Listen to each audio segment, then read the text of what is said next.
Esta é a minha previsão da classificação final da Liga NOS 2019-2020 e a minha opinião pode mudar depois de lançar este vídeo, pois o mercado ainda está aberto, o que pode afetar o meu atual pensamento sobre as equipas e suas posições finais na Liga NOS. Mas para já vou fazer a minha previsão com as equipas atuais e vou começar pelo fim. Em 18º escolhi o Clube Desportivo das Aves. O clube vai participar na Liga NOS pela terceira vez consecutiva e o ano passado conseguiu manter-se na Primeira Liga por apenas 4 pontos. O problema é que neste mercado de transferências, o Aves perdeu mais de metade da equipa titular e não recebeu quase nada por isso. Para colmatar as saídas, o clube teve de contratar imensos jogadores a custo zero para construir uma equipa completamente nova. Esses jogadores não têm experiência na Liga NOS, o que me leva a crer que o Aves não vai estar na Liga NOS na próxima época. O outro clube que acredito que vai ser despromovido é o Gil Vicente, que foi reintegrado na Primeira Liga este ano. Logo tiveram de renovar a equipa totalmente e, tal como o Aves, não existem muitos nomes conhecidos. Se conseguirem manter-se na Liga NOS na próxima época, acredito que será por muito pouco e será também a prova de que Vítor Oliveira é um grandíssimo treinador. Em 16º e a escapar da promoção, tenho o Passos de Ferreira, que foi campeão da segunda Liga, precisamente com Vítor Oliveira.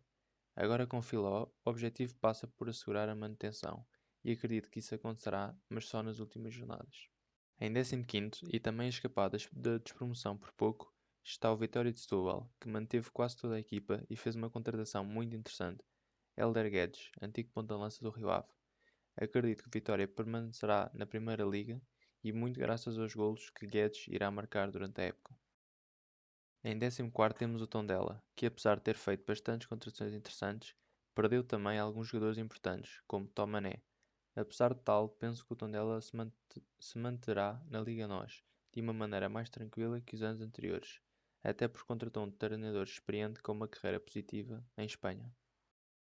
Em 13º está o Famalicão, que 25 anos depois volta à Primeira Liga, e tal como as outras equipas recém-chegadas à Liga NOS, remodelaram totalmente a equipa. A diferença é que este clube parece melhor preparado que os outros. Contam com jogadores que já têm experiência de Primeira Divisão Portuguesa e ainda com jogadores que têm experiência em outros campeonatos competitivos. Daí a minha escolha de pôr Famalicão numa posição mais avançada comparativamente com Gil Vicente e Passos de Ferreira. Em 12º escolhi o Moreirense, que fez contratações interessantes, jogadores jovens e experientes, jogadores de Primeira Liga. Mas a verdade é que perderam titulares e, mais importante, o treinador Ivo Vieira, que se mudou para o Vitória Sport Clube. A assumir o clube está agora Vítor Campelos. Acredito que a época passada será impossível de repetir, mas que o Moreirense fará na mesma um campeonato tranquilo. Em 11º está o Boa Vista, que apesar de ter perdido recentemente João Talocha e Gonçalo Cardoso, por este último recebeu 3 milhões, o clube continua a ter uma boa equipa para tentar fazer um pouco mais do que apenas assegurar a manutenção, e é por isso que os coloco na 11ª posição. Em 10º lugar está o Belenenses SAD, que manteve o plantel quase todo, o que é bastante importante para um clube ter estabilidade. Perdeu apenas Diogo Viana para o Braga, Muriel para o Fluminense e ainda recebeu 4 milhões por um jogador que já cá não estava desde janeiro, Reinildo. Fizeram contratações para colmatar as saídas destes jogadores e tem um treinador que gosta de jogar bom futebol, Jorge Silas. Por isso, acho que o Belenenses Stade vai fazer uma época positiva e não me surpreenderia se ficasse mais acima na tabela. Em nono lugar, escolhi o Portimonense, que fez épocas interessantes nos últimos 2 anos e que tem plantel para fazer melhor que no passado. Tem jogadores jovens e experientes, e se estes jogadores permanecerem no clube, o Portimonense vai certamente ficar na primeira metade da tabela classificativa. Em oitavo está o Marítimo, que não fez muitas alterações no plantel, mas contratou, na minha opinião, um grande treinador, Nuno Manta Santos, que parece ser a pessoa perfeita para voltar a colocar o Marítimo mais próximo da Liga Europa, com um estilo de jogo que ambos os jogadores e treinador gostam de praticar e que estão habituados a fazê-lo. Em sétimo lugar, coloco o Santa Clara. Esta escolha pode ser surpreendente, mas a verdade é que o ano passado, acabados de subir à primeira divisão, o Clube dos Açores fez uma época impressionante em décimo lugar, ficando apenas a 3 pontos do sétimo, e acredito que esta época ainda será melhor, pois o clube, além de ter mantido o treinador e os jogadores praticamente todos, fez ainda umas contratações que vão de certeza ajudar a equipa a ser mais competitiva internamente, porque um problema deste clube ano passado foram as lesões em jogadores importantes. Em sexto lugar está o Rio Ave, que ao contrário dos anos anteriores conseguiu manter a maioria dos jogadores, dando maior estabilidade ao clube e além disso contratou um treinador experiente que já esteve na principal divisão inglesa, Carlos Carvalhal, e esse é o maior fator que me leva a crer que o Rio Ave vai conseguir no mínimo a sexta posição na liga. Em quinto lugar está o Vitória Sport Clube, que promete fazer uma época mais tranquila que o ano passado. Reforçou-se bem e está agora a jogar as pré-eliminatórias de acesso à fase de grupos da Liga Europa. O clube tem também um treinador novo, Ivo Vieira, que fez uma época bem sucedida pelo Moreirense no ano passado, o que leva a crer que esta será uma época de afirmação do Vitória.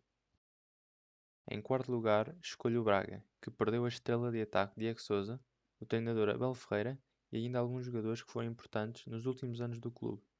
No sentido contrário, chegaram 6 jogadores para compensar as saídas, sendo que a vinda do Galeno do Porto por 3,5 milhões de euros foi a contratação mais cara da história do clube. Penso que o Braga vai fazer uma boa época, mas em relação ao campeonato, duvido que esteja entre os três grandes a lutar pelo título, como foi na época passada. Em terceiro lugar está o Sporting pela terceira época consecutiva. O clube fez bastante vendas, mas não conseguiu nenhum encaixe financeiro interessante. Aliás, para já o Sporting gastou mais do que vendeu. Contratou Luís Neto a custo zero, Vieto, Rosier, Rafael Camacho e Eduardo. No fundo, acredito que a equipa está mais ou menos ao nível do ano passado, manteve o 11 titular, mas melhorou consideravelmente o banco. Apesar de tal, acho que não é suficiente para atingir algo mais que o terceiro lugar. Em segundo lugar, vai acabar, na minha opinião, o Porto. O clube perdeu bastante jogadores importantes. Os centrais Felipe e Éder Militão por 70 milhões, Herrera e Ibrahimi a custo zero, Oliver Torre por 12 e gastou também muito dinheiro a substituí-los, 54 milhões em Sarabia, Zé Luís, Nakajima, Luís Dias, Marcano, Marquezine e Mateus Uribe. No fundo, o Porto continua a ter um excelente plantel e um excelente treinador, mas é uma equipa nova, precisa de ser trabalhada e por isso não acredito que o Porto vai ganhar o campeonato. Acredito sim que será o Benfica. Na minha opinião, quem vai ganhar a Liga Norte 2019-2020 é o Benfica. Apesar de perderem dois jogadores importantíssimos, Jonas reformou-se e João Félix foi vendido por 126 milhões de euros para o Atlético Madrid, a verdade é que o Benfica parece ainda mais forte do que o ano passado. Utilizou bem o dinheiro recebido para contratações de peso, Raul Tomás, Carlos Vinícius, Chiquinho, Cádiz e Caio Lucas. O Benfica fez uma pré-época brilhante, venceu o International Champions Cup, o troféu mais prestigioso de pré-época, e a Supertaça frente ao rival Sporting, com uma goleada por 5-0. Sem contar que os atacantes, as Águias continuam a contar com o plantel principal quase todo, e com o treinador Bruno Lage, que a meio da época passada substituiu Rui Vitória e levou o clube ao título, o que me leva a crer que este campeonato será do Benfica novamente. Acredito também que o melhor marcador será o espanhol contratado ao Real Madrid, Raul de Tomás. Recapitulando, penso que o Aves e o Gil Vicente serão despromovidos e o top 5 desta Liga Norte 2019-2020 será igual ao do ano passado, com o Benfica a ser novamente campeão.